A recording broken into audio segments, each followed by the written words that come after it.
What's going on, everybody? Happy Friday, November 22nd.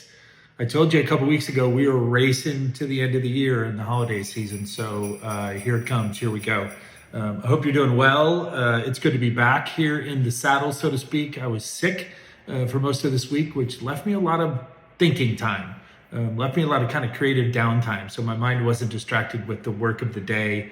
And instead, it just allowed me to just kind of think about the state of the world. And frankly, I'm a little worried about the state of the world. Not like intractably, we can't fix this.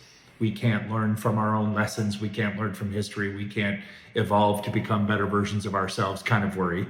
But I am worried about kind of the just cultural discourse and this place that we have allowed ourselves to slide into that isn't anybody's fault other than our own as participant members in humankind and society, but this place where we're celebrating kind of the worst attributes in ourselves, right? Where we are leaning into the belief that like power and strength and goodness or what makes someone popular or important or valuable to society comes from denigrating others, comes from othering others, comes from being macho and showing false bravado or bravery and all of those associated things. Like there's a combativeness, there's an ugly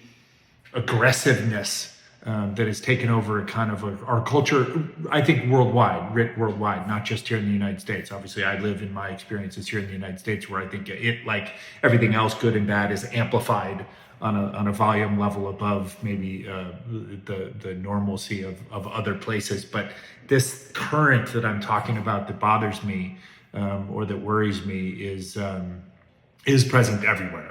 I can tell you that from conversations with folks all across the globe. On a weekly basis. And so yeah, that's what's been on my mind, and it's leading to what I want to share with you today. But it also is just a great reinforcement and validation for me about the power of the work that we do here. The reason that I create this and share this with you every week, the reason that Deanna and I share and create the conversations that we have with people on our Entrepreneurial Thinker show, the reason that we have the vision that we have for the production work that we are capable of doing through our Storytellers Company platform, and just emphasizing more positive human storytelling, intentionally injecting more love and joy and empathy and encouragement and supportiveness and virtual, visual, verbal hugs into our content diet, both into our content and media diet, as well as just into our daily lives and our actual conversations we have with the folks that we kind of bump up against in our daily lives. So in that spirit, I want to go back. I want to share something that I wrote. I wrote this as a post. If you follow me on social media, you know I have this series of daily reflections on the world that I experience called Rob Stories. I've been writing these for, since December 31st of 2015. Nonstop. And I have one that I wrote, kind of we'll call it an essay, a blog post. It was a social media post that I wrote back about a year and a half ago, end of March 2023, as I was out on a rainy, cool walk through a rainy, wintry, spring mix Los Angeles that day. And I came upon a stamp, a worded stamp in the street that essentially said, hey, if you're walking your dogs, pick up after your dog, be a good neighbor. And so I literally am just going to read to you, if you don't mind, what I wrote, because I think it's important, that it's really been on my mind this week. It's literally dominated my mind, and that's why this is what I wanted to talk to you about. So bear with me as I look away from you for a minute to read this to you. So it was Rob's story number 80 of the 365 days of last year. And I started it by saying, yes, pick up after and leash your dogs, please. But that's not my story today. Instead, it's the middle statement that I stumbled across today in West Hollywood on my rainy walk. Be a good neighbor. We're not good neighbors anymore. That bothers me. And I'll argue that it's bad for the very societies that we complain about. We too often not always, but too often, replace being a good neighbor with being good consumers of places. Far too many of us treat our streets, our towns, our cities, our states, and our countries as if they are resort hotels that we're staying at. We treat our governments like the customer service line, front desks, or concierges, there to give us what we want to make our individual experience perfect. We treat our neighbors like the hotel guests that we pass without words on the elevators or in the lobbies. Strangers, essentially, from faraway places that we don't need to get to know because they're not on our vacation, except I'll argue that they are. Far too many of us now are consumers and not contributors. We exist within our tiny personal bubbles that happen to exist within the larger places that we live. And when the larger space doesn't serve us exactly what we want when we want it, we complain, we blame, or we leave, only to take our bubble to the next place. We've lost our sense of connectedness. It's especially prevalent in our online worlds. X, that ironic and hypocritical to me because it's in these places like X, or what we used to know as Twitter, that we wrap ourselves in the words like community and relationships, inclusive and human experiences. But these places are actually just filled with temporary consumers, not neighbors. The problem with much of this is that well-functioning societies are nothing more than collectives of interactive, interdependent neighbors who meld their self-interest into the collective interest of the larger community that we're a part of. The fate of our neighbors as individuals and collectively does directly affect our well-being and our outcomes. This has been true since we lived in caves as tribes. It's as true then as it is today, but we're living as if we've outsmarted human nature, and we haven't.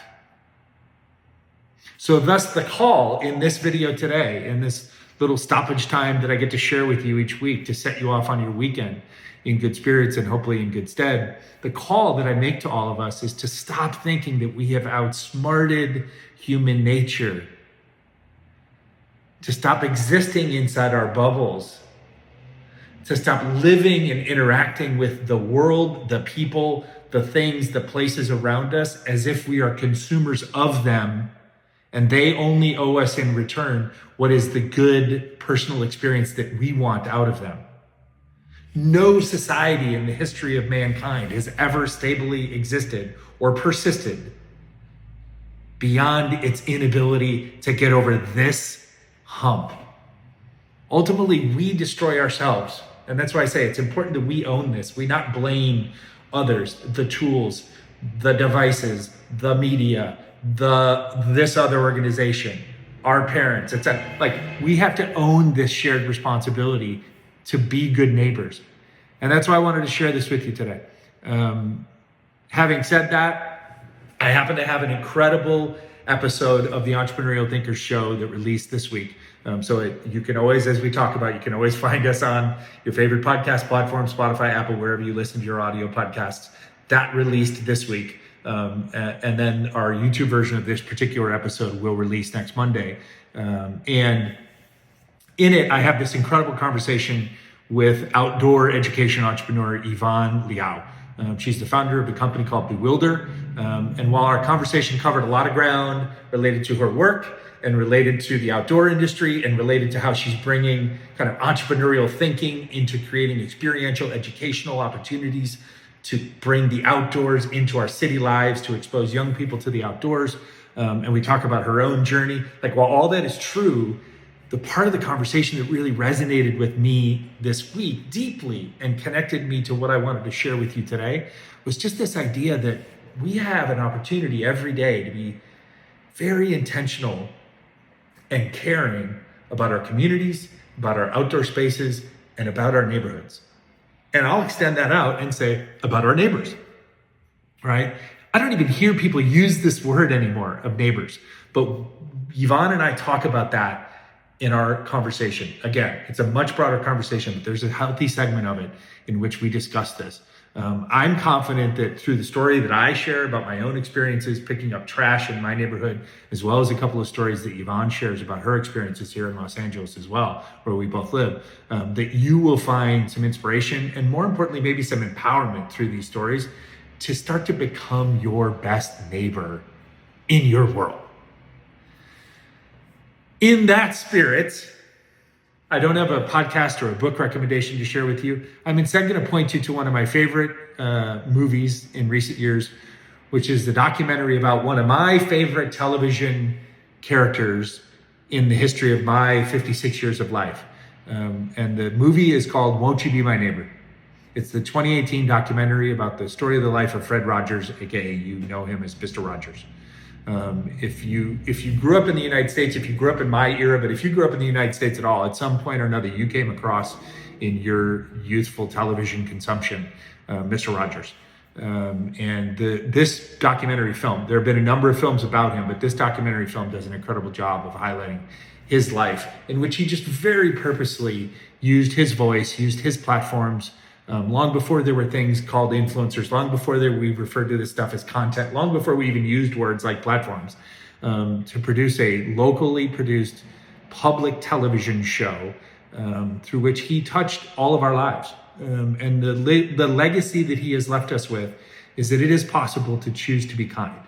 It is possible to choose to be thoughtful and empathetic. It is possible to wake up intentionally every day and decide to inject love and joy and empathy and encouragement into your life, into your neighbors, into the people that are around you that you care about the most and that you just bump across in your daily experiences.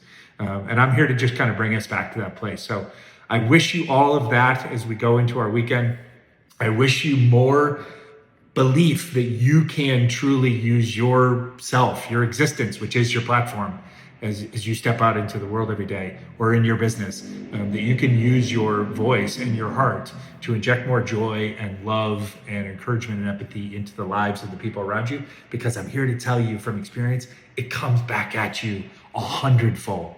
And what better life can we all live than to experience that kind of love and encouragement back that we give out. So that's it. Love y'all. And we'll see you right back here next Friday, which, we're creeping up on American Thanksgiving, which is next Thursday. So maybe we'll get a special holiday family episode of this next Friday. Peace.